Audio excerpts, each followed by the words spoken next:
komeza uze.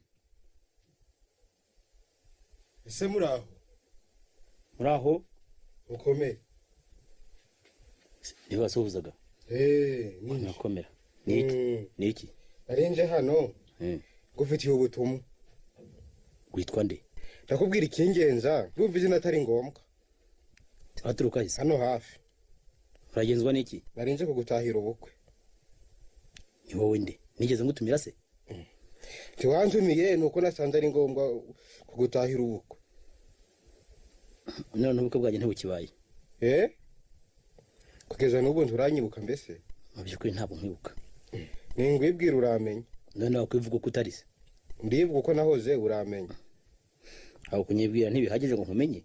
uko nisi ko nahoze kandi sinifuza kubaho uko nahoze. wari iki? wakoraga iki? ese bivugiye iki? yewe nuko nyibagirwa se sangwa no kunyirengagiza. uzi nkwirengagiza ubundi nkuzi. kera ngira umugabo nagarikaga abagabo ngababwira icyo nshaka. wari umwicanyi se? sinari umwicanyi. ngira uwo nari we nakoranaga n'ububasha butagaragara. ariko se ndi wa mugabo we ibyo byose nturi nakureka nceceke. bika ibanga ryawe. ariko umenye ko nahoraga n'inshuti ebyiri ngacuza imwe ngamba ikindi ubimenye. ariko urashaka kuvuga iki? icyo udashaka kumva.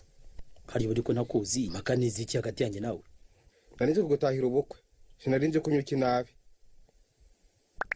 ariko ugomba kuvuga icyo ushaka n'urwitwazo. reka winshaha sizo nshahwa rwose.